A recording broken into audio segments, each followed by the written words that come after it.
আসসালামু আলাইকুম বন্ধুরা, কেমন আছেন? আলহামদুলিল্লাহ, আমি ভালো আছি। আমি আজকে একটু পাঙ্গাস মাছ রান্না করব দুন্দুল দিয়ে।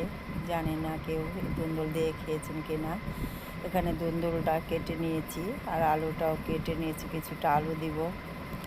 আলুটা একটু পাতলা পাতলা করে কেটে নিয়েছি আর দুন্দুলটাও 4 ভাগ করে নিয়েছি। এখন আমি চুলায় চলে যাব। চুলার কড়াই বসিয়ে দিয়েছি আর তেলটাও দিয়ে দিয়েছি, গরম হয়ে গেছে। দিয়ে দিলাম পেঁয়াজ কুচি আর একটু আদা রসুন বাটা দিয়ে ভালো করে একটু নেড়ে চেড়ে নিলাম। দিয়ে দিলাম হলুদের গুঁড়ো, মরিচের গুঁড়ো, ধনিয়া গুঁড়ো। এখন দিয়ে পানি দিয়ে ভালো করে কষিয়ে নিব। আজকে মাছটা আমি কষিয়ে নিব। দিয়ে দিলাম স্বাদ অনুযায়ী লবণ।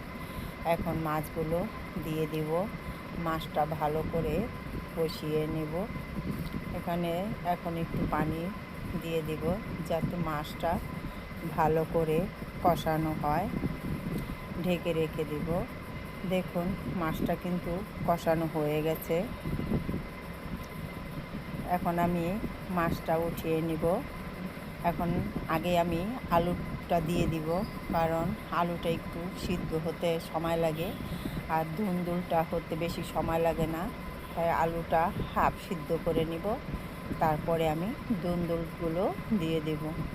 এই যে আলুটা কিন্তু হাফ সিদ্ধ হয়ে গেছে। এখন আমি দুন্দুলগুলো দিয়ে দিব। দুন্দুলগুলো দিয়ে ভালো করে কষিয়ে নিব। এখন একটু নেড়ে চেড়ে নিলাম, ঢেকে রেখে দিলাম। দেখুন, দুন্দুল থেকে কিন্তু অনেকটাই পানি উঠেছে আর দুন্দুলটাও নরম হয়ে এসেছে।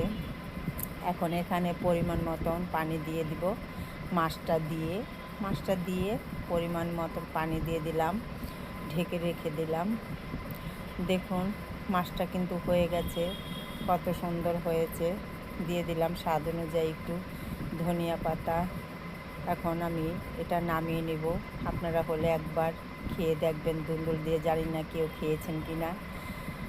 যদি ভিডিওটা ভালো লাগে একটা লাইক, শেয়ার, কমেন্ট করবেন, কমেন্ট করে জানাবেন।